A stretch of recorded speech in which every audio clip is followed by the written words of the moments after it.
A vendég Göndör Zsigmond, az Országos Mentőszolgálat főigazgatója. Jó estét kívánok, Marosi Antal vagyok, a műsor házigazdája. Jó estét kívánok. Adásunk munkatársa Ányos Gábor. Telefonon is el lehet érni a műsorunkat, 1-es körzet, 210 07 79 a telefonszám. Hallgatói kérdések alapján állítjuk össze a műsort, ezt ígértük a beharangozóba. És vagy szerencsénk van, vagy nincs, nem tudom, ez majd kiderül. Egyetlen egy kérdés maradt tisztázatlan. A múltkori adás után kaptunk egy e-mailt, valamelyik nem budapesti mentőállomásról kérdezte egy hölgy, hogy ugye a munkaruha kapcsán elhangzott, hogy az Országos Mentőszolgálat talált egy támogatót, aki segíti a munkaruhák beszerzését, és ugye, hogy kerül majd a szétosztásra. A főigazgató azt találta a legjobbnak, és valószínű, hogy ez is látszik egyébként a legjobb megoldás, hogy akinek lejárt az ideje, automatikusan azt kapja majd az új munkaruhát. Ennek a mentő dolgozó hölgynek viszont az a problémája, hogy ő 4 éve mentőzik, és még nem volt neki munkaruhája. Na most ez egy faramuci helyzet, mert nincs, ami elhasználódjon, viszont legalább 4 év után járna egy ilyen ruha.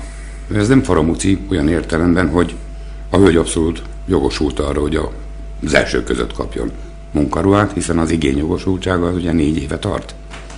Én azt mondtam, hogy a jogosultság idejét figyelembe véve. Előbb fog kapni az, aki mondjuk 3 éve nem kapott újat, mint aki 1 éve nem kapott újat. Göndör Zsigmond mit szeretne kapni, ha már itt tartunk? Először megmondjak még valamit a munkaruháról. Azóta örvendetes fejlemények vannak, hiszen ugye mindenki tudja, gondolom, hogy 2-ször 90 millió forintot kapunk, tehát 180 millió forintot ettől a külső támogatótól, a Pfizer Exrotus alapítványtól. Ebben az évben is 90 millió értékben ruhát, és a következő... Ebben az évben ez 2008. 2008-ban, és a következő évben is, 2009-ben is 90 millió értékben, így jön össze a 180 milliós külső támogatás. Ezt eddig is tudhattuk.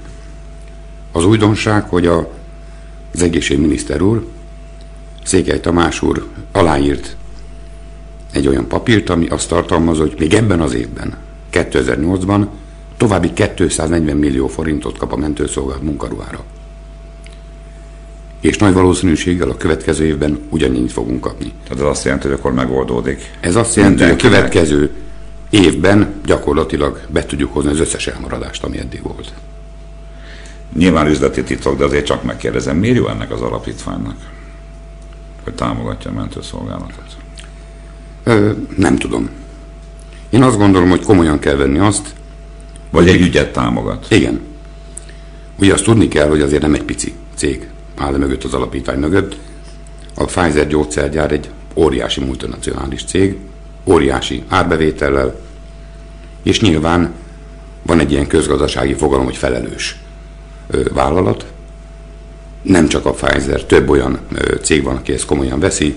Nekünk is van több ilyen támogatónk és kapcsolatunk, például a Kereskedelmi Hitelbank gyógyvarázs programja, ami azt jelenti, hogy az illető vállalat nem csak a saját profitját nézi, hanem a társadalmi környezetet is, amelyben dolgozik, a közeget, és valamilyen módon igyekszik segíteni.